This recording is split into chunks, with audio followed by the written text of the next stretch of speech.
G'day, my name's Nadine. Welcome to my channel. I won an amazing travel prize on Australian Breakfast TV. If you've been following along to see how I've spent it, so far you'll know that I visited my sister, I swam in the beautiful waters of the Maldives, and had an unplanned stopover in Singapore. This time it's LA, baby. We left on the sunrise flight out of North Queensland, flying over the beautiful Magnetic Island. First stop was a very wet Brisbane, then off to Sydney, some more waiting, but we were very excited to be heading off overseas again. After a 14-hour flight, we flew past the Hollywood sign and were excited to see the sprawling Los Angeles. G'day LA.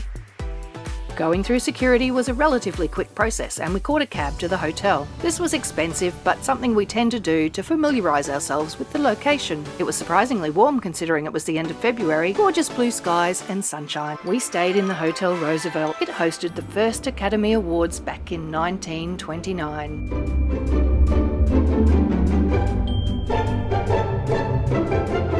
All the great names have stayed there, and now us.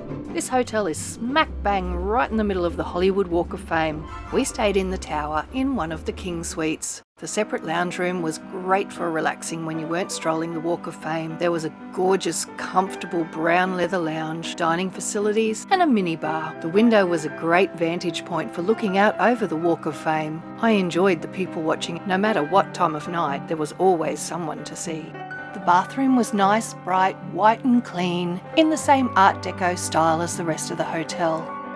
The luxury bedroom was separated from the lounge area with a beautiful wooden barnyard door. There was a 4-post king-size bed that was so comfortable. Slept like a dream there. Being up in the tower, it wasn't noisy at all. There was plenty of storage in the walk-in row. It truly was a beautiful hotel. The rest of the hotel is just as beautiful, and if you get a chance, don't miss out on exploring it. It's the backdrop to many movies and TV series. There was one filming while we were there. Too much security for me to poke my nose in, but I tried. There is also a pool, bars, and a couple of restaurants. We ate at the downstairs restaurant called 25 Degrees a number of times. It was reasonably priced and delicious. We went for a stroll along the Hollywood Walk of Fame. This stretches for 18 blocks, so get your walking shoes on if you want to take it all in. There are so many names, a lot that I don't know, but it was wonderful to explore the iconic landmark. There are also many souvenir shops along the way that you just have to take a peek in. And of course some wonderful buildings including the Dolby Theatre, Capitol Records, TCL Chinese Theatre, Madame Tussauds and other wax museums to get up close and personal to the stars. The downside is there are so many scammers out there trying to take your money. This was our introduction to these type of people, and since travelling around the world I've found them almost everywhere we go. Luckily they're not so much a thing in Australia.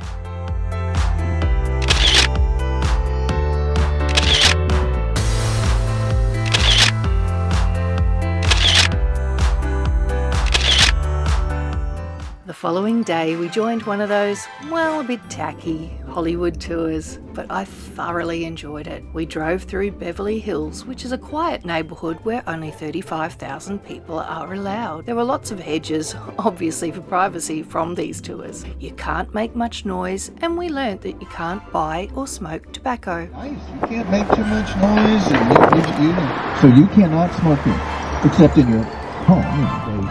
Nikki and Paris Hilton grew up here, right in front of you. There's not much to be able to see, but it runs all the way down the block, all right? And he was 49 years old, and he was living here with a 17-year-old girl, his wife, Mia Farrow, remember? So that was legal, all right? And then over here on the right is where Elvis the Pelvis Presley lived when he died at Graceland in Memphis back in 1977. He was only 42 years old. He was in the middle of a big movie contract here, The King of Rock, and he took a trip back home to Graceland and died there, okay?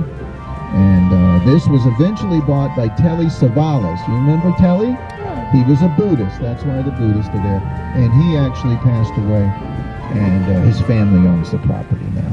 And this 14 bathrooms, 10 bedrooms, $125,000 a month rent was being paid for Michael Jackson to live here, the King of Pop. And on June the 25th, 2009, Michael Jackson is dead in that bedroom right there on the top with the French doors and the rail. See this? I mean, you can't see the mansion. It's secluded. This is all hedges and gates, right? But this is a $200 million estate, formerly known as the Playboy Mansion. All right, now here's the front courtyard of the Beverly Hills Hotel. Now Will Rogers Park, public park, beautiful place to visit. And here's the men's room where George Michaels was hanky-panky. Remember? Remember hanky-panky there on the left? That's where George went down. You know, no pun intended. This is a beautiful park. No, it really is.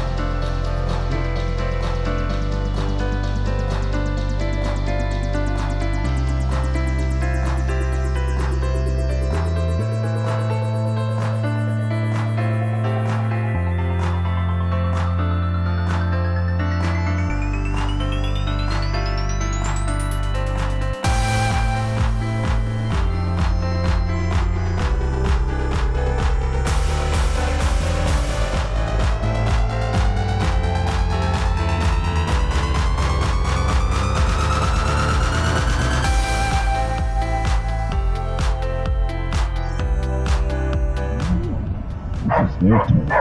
See, they got the dogs to sniff the marijuana.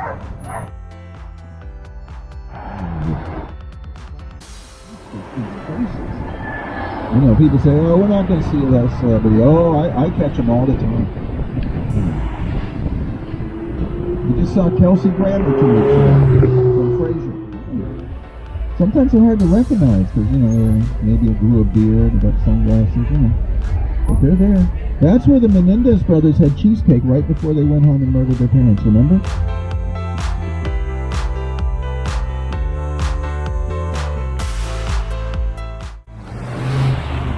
The pretty woman walking down the street. Here on the left from the movie Pretty Woman, the Beverly Wilshire Hotel.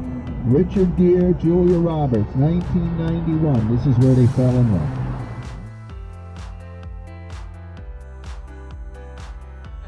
Famous for fast cars and movie stars, and especially shopping. You know why this famous statue of aluminum is here? It's really famous, called the torso. Can you see it on the left? Mm-hmm. Missing its limbs and its head? Because it cost an arm and a leg to shop here.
The one white picket fence with the American flag on the left, that is from the movie Halloween, the original, starring Jamie Lee Curtis. Remember, the daughter of Tony Curtis and Janet Leigh?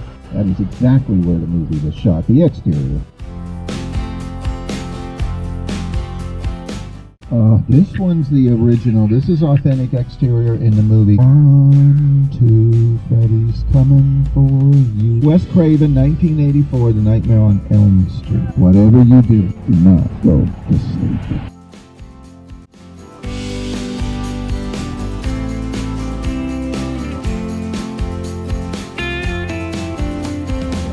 family who bought it over 10 years ago left it the same color. It'll be up here on the left. There it is. That's a former home. And then this one on the right with the brown gate is Lawrence Fishburne, the movie star from Hollywood High School. Movies like The Matrix, What's Love Got to Do with It, and Boys in the Hood.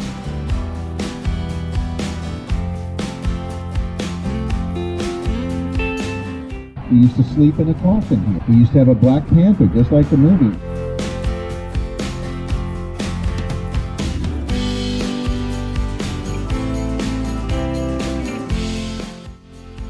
Now this next one up here on the right, this is Charlize Theron, the Oscar winner. She's a very private pick, and obviously, you can tell.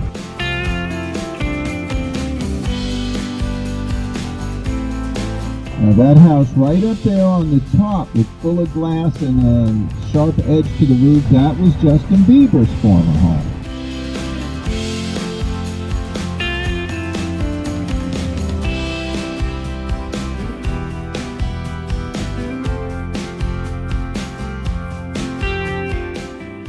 Now to the left there's an arrow on a green sign called Runyon Canyon Park. It's a walking park, free to visit, and it has all the beautiful views. And you just take a left there. It's a Runyon Canyon Park.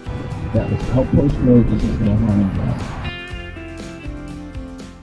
Now this is Cardi B's on the left, the hip-hop artist from New York. We cannot see the house, however, it is there, and we've seen her through the driveway here 3 times in the last year. Now over here on the right, that infinity pool house with the black roof is Joey from Friends, Matt LeBlanc. Joey, he still lives there. The one here down below it to the left with the red tile roof and the white walls, that was Brad Pitt and Jennifer Aniston, former home. Now this one on the top, on the left, he no longer lives here, but here's your boy, the gladiator, Russell Crowe. He used to live up there.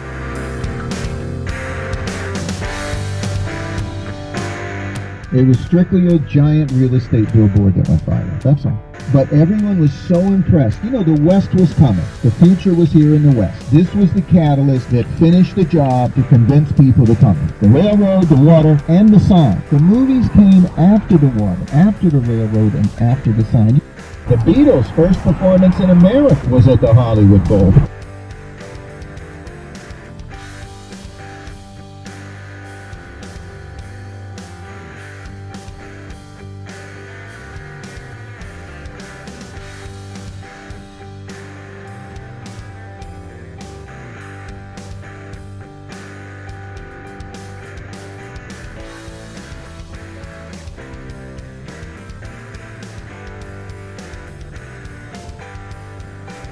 There are lots of tours on offer. We went through the one with the ambassador of LA, the man in the red coat.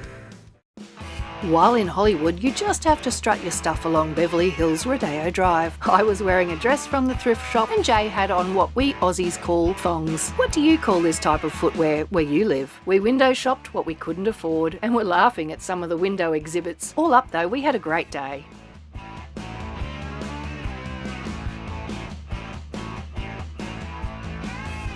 Back to the Walk of Fame, and I still hadn't found the star that I was looking for. Hugh Jackman, of course. So I googled it. Turned out to be right across the road from our hotel. That's our time in Hollywood done. Next stop is the happiest place on earth. Stick around to see what I've spent so far. Like and subscribe to be notified for future videos. Thanks for watching.